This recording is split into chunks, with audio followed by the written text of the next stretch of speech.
After spending a month travelling around mainland China and exploring a lot of the Far East, Emilia and I decided to pay a visit to the world-famous city, and some things definitely took us by surprise. It's our first ever day here in Hong Kong, and after travelling mainland China, we can't believe we've never been here. Before we start exploring the city, we're going to head up to the tallest point. Now, a way to see how many skyscrapers there are in this city is to go up to Victoria Peak, which is the tallest point in the city. To get up to Victoria Peak, we have to take this special little tram. It's like a funicular railway, and apparently it was like the first one ever built in Asia. It's quite hard trying to navigate around this city. I think the GPS is thrown off by all like the massive buildings because it says you're in one place, but you're actually in another. How the direction's going. Bit confused because it says I'm over there, but I'm actually here. Right, I'm pretty sure this is it, the Peak tram. That's where we're trying to go, isn't it? Yeah, that's it. Hopefully we can get some tickets now. So I just quickly booked it on Klook because it saves waiting in this massive long line, and so we can literally go straight through and get into the queue to get onto the funicular. Thank you. Please hold the handrail. Please hold the handrail. Here we go. It's definitely a lot more modern though, than I imagined. So apparently they renovated it in 2022, so that's why it looks a lot more modern than when it was made in the 1800s or something. Oh my gosh, look at the track right up there. Oh wow. We're going to be going right up. So steep. I have one thing to say though, I'm very glad that we're not walking up. Yeah. Because this looks steep. You're at such a funny angle. Wow, look at this city. It's so cool because the jungle's starting to mix with like all the buildings. My ears are popping. Yep, same. So here we are, we have nearly reached the top of Hong Kong. I'm not sure this is the very top, but one of the top parts of the city. Here we are, now we can see how many flipping skyscrapers there are in this city. Look at this place. There is over 500 150 metre or taller buildings in this city. How crazy is that? So right now we're actually on an island. This is the main Hong Kong island. And you can see the sea over here with the other islands in the distance. There's actually 263 islands that make up Hong Kong. It looks so beautiful around here, and some of these islands are actually uninhabited, and I kind of want to go almost take a boat and explore them or something. Apparently up here is where a lot of the wealthiest, the richest people in Hong Kong used to live. So some of these buildings probably cost millions and millions of dollars or pounds or whatever you want to call it, and the views they must have is insane, right? I mean, I can't even imagine. That must be so cool. We have left that busy kind of viewpoint area now, and we're walking along this beautiful trail. It is so much quieter here. We're kind of amongst the jungle and the forest. This is what a lot of Hong Kong is like. The urban areas are really built up, but then once you escape, there's just like nature everywhere. We have come out at another viewpoint, which I would say is probably a little bit better. We feel so much more amongst the nature now. And look at this view, it is actually insane. I feel so much closer to the buildings as well. You're probably wondering why on earth are there so many skyscrapers? And that's because there is kind of a limited amount of land area. And so they try and build these mini small skyscrapers and build up, because then you don't have to pay for as much land.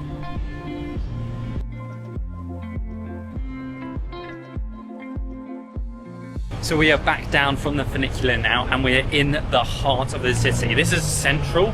One thing you can tell really quickly when you get to Hong Kong is how many shopping malls there are, how many like expensive shops there are, like Rolexes, Louis Vuitton, all that kind of stuff. It's just everywhere. And you also have so many like posh English brands, which I haven't seen anywhere else in Asia. You have M&S's everywhere and Pret a Manger.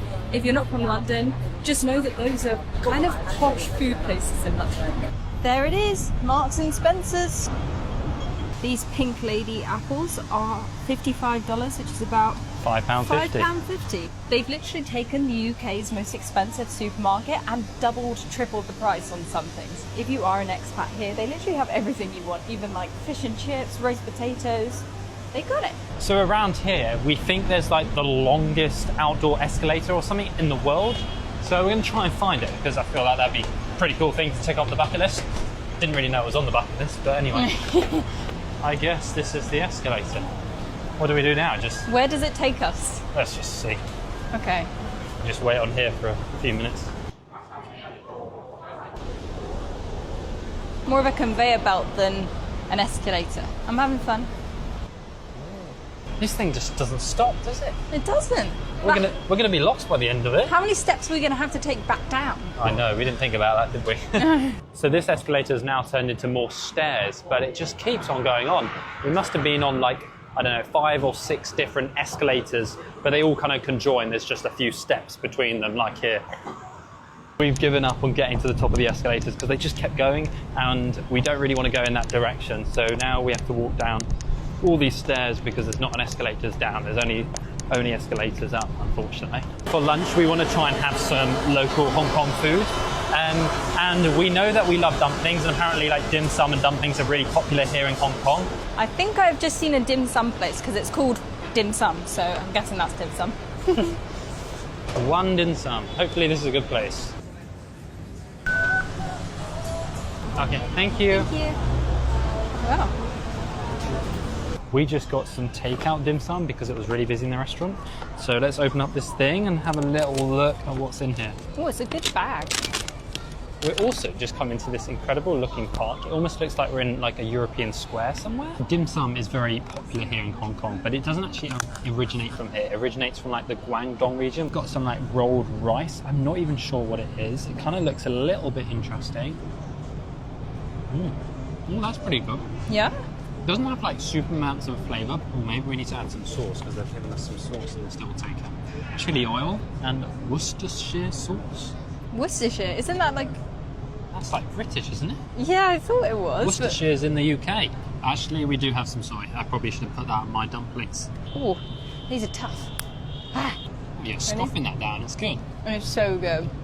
It's genuinely really good. We might have to go back and get some more. Okay.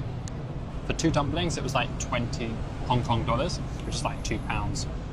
Also pretty affordable. One thing which is quite crazy here is there's like not much traffic at all, and that's apparently because Hong Kong is one of the lowest car ownership places in the world. People just don't own cars here and they just take the metro, probably because it's just so much quicker and easier. One of the common ways to get around the city, which is quite famous here, are these little tram things. They almost look like double-decker buses. Emilia said earlier that they kind of remind me of the bus in Harry Potter because they're so narrow and thin. You know, like the triple-decker bus in the Prisoner of Azkaban? It looks like that.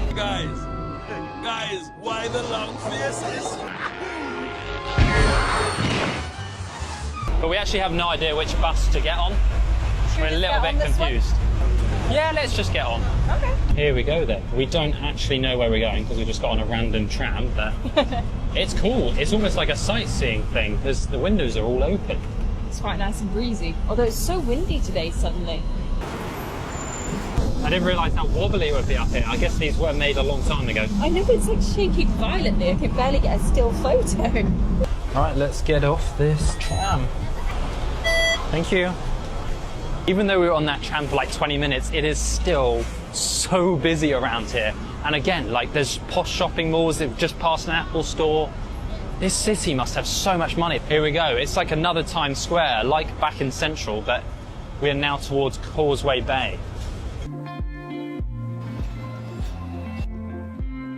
We just got the tram back into the central part of Hong Kong, and the weather has changed a lot since we were up on the peak earlier today. It's looking cloudy, and earlier apparently there's like a typhoon warning, like level 1 or something. Hopefully, I'm sure it'll be fine. We're in a very big, safe city, but yeah, just something, well, I'm not really used to. Apparently it's quite common to get warnings here, but I don't think they've had a bad typhoon In a while. that I'm aware of. Yeah. This city seems to have a lot of different forms of transport, and we're now going to take the ferry over to the other side instead of taking the metro. Over the other side of the harbour is exactly where we're staying, so we want to show you around that area. Pier number 7 Star Ferry, that's the one we're taking to Chim Cha Chu. I don't know how you say it. A little tip, if you want to go onto the top deck when you go on the ferry, make sure you go onto the top floor of the ferry pool. Here we go, onto the ferry. We were one of the first on, so we got good seats. This is cool, we got a good view. I think this only takes around 10 minutes, but apparently when they originally did it, it used to take an hour.